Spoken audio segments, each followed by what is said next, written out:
Bonjour, cette vidéo s'insère dans le programme d'économie et le chapitre intitulé « Quelles sont les sources de la croissance économique ?»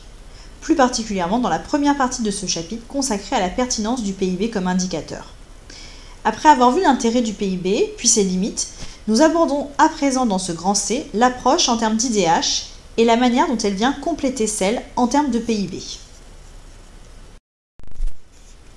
À la fin de la vidéo, vous devrez être capable d'expliciter la notion d'IDH, de montrer en quoi elle se distingue de la notion de PIB et en quoi elle vise à répondre aux limites du PIB que nous avions mises en évidence dans la première vidéo. Afin de pallier les limites du PIB, d'autres indicateurs concurrents sont apparus. C'est le cas notamment de l'IDH, Indice de développement humain, qui a été développé par le PNUD, Programme des Nations Unies pour le développement, en 1990. Le PNUD s'est notamment inspiré de l'économiste indien Amartya Sen, prix Nobel d'économie. Il vise à mesurer ce que Sen appelle la capabilité, c'est-à-dire les perspectives d'avenir offertes aux individus à l'intérieur d'un pays. L'IDH adopte ainsi une démarche plus qualitative et va chercher à appréhender la capacité d'une population à partir de 3 dimensions du développement, qui vont améliorer la capacité des individus. L'IDH relève donc d'une approche pluridimensionnelle. Première dimension, la richesse à travers le RNB par habitant, le revenu national brut par habitant, en parité pouvoir d'achat, en dollars. En effet, plus un pays a un RNB par habitant élevé, plus il pourra utiliser ses richesses pour améliorer la capacité de sa population en faisant des dépenses dans les 2 domaines suivants, à savoir la santé, qu'on mesure à travers l'espérance de vie à la naissance, et l'éducation, qu'on appréhende dans l'IDH à travers la durée moyenne de scolarisation des adultes de plus de 25 ans, mais aussi la durée attendue de scolarisation des enfants qui sont en âge d'entrer à l'école. Ces 3 dimensions donnent l'IDH, c'est-à-dire une note comprise entre 0 et 1. Les pays qui obtiennent un score inférieur à 0,5 ont un IDH faible. Ceux dont l'IDH est compris entre 0,5 et 0,7 ont un IDH moyen. Quant aux pays qui ont un IDH compris entre 0,7 et 0,8, on estime qu'ils ont un niveau de développement élevé. Lorsque les pays ont un niveau d'IDH supérieur à 0,8, ce sont alors des pays qui ont un niveau de développement très élevé. On ne peut cependant pas opposer IDH et PIB. Ces 2 notions ont des liens entre elles, puisque l'IDH va s'appuyer sur le PIB.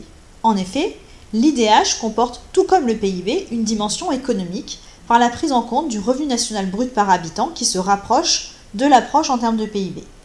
De ce fait, un pays ayant un PIB élevé a plus de chances d'avoir un IDH élevé.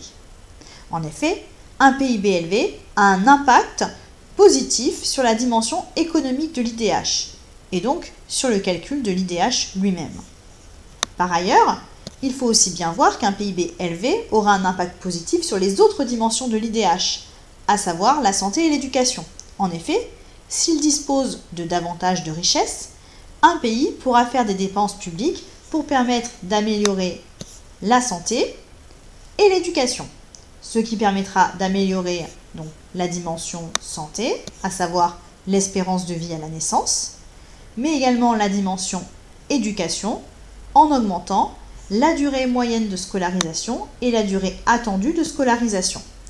L'amélioration des dimensions santé et éducation, obtenue grâce au PIB plus élevé, permettra donc, dans ces conditions, à savoir si les richesses sont utilisées pour la santé et l'éducation, d'avoir un IDH élevé.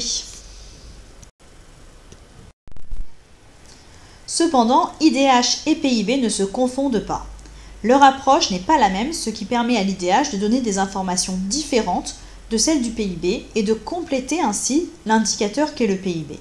En effet, le PIB n'est qu'un indicateur quantitatif. Il somme les richesses, les valeurs ajoutées, mais ne dit rien quant à la manière dont elles sont utilisées pour améliorer le bien-être de la population.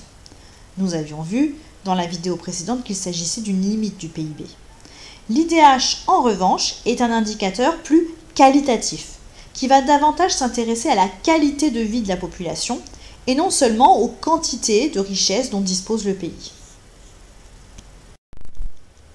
Cette différence s'explique par le fait que le PIB ne prend en compte qu'une seule dimension, la dimension économique, on dit qu'il a une approche unidimensionnelle, alors que l'IDH a une approche pluridimensionnelle puisqu'il s'intéresse non seulement à la dimension économique, mais aussi à l'impact de ces richesses sur la santé et l'éducation.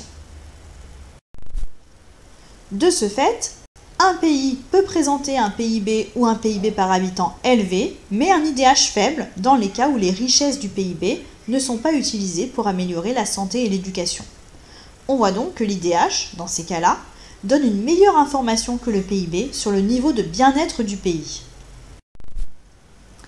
En résumé, l'IDH permet de compléter le PIB dans son approche du développement, du bien-être de la population. Il ne s'oppose pas à lui, puisqu'il se base sur lui pour évaluer la dimension économique, mais par son approche pluridimensionnelle, va proposer une approche plus qualitative qui permettra de mettre en évidence que le PIB ne permet pas toujours d'améliorer le bien-être de la population. On voit donc qu'en le complétant, l'IDH vient renforcer l'idée que le PIB serait un indicateur limité. Attention toutefois, l'IDH connaît lui-même des limites, puisqu'il n'est composé que de 3 dimensions. Il en omet donc d'autres, et un bon score en termes de santé ou d'éducation peut masquer des inégalités importantes. De plus, nous avions vu dans la vidéo précédente que le bonheur est une notion subjective, et l'IDH ne prend pas cela en compte. Voilà pourquoi d'autres indicateurs ont émergé par la suite, comme par exemple l'indice Vivre mieux, mis en place par l'OCDE en 2011, et qui comprend beaucoup plus de critères comme l'environnement ou l'emploi. Vous pouvez maintenant vérifier que votre prise de notes sur la vidéo permet bien de répondre à ces 4 questions, puis passer aux activités associées. À vous de jouer!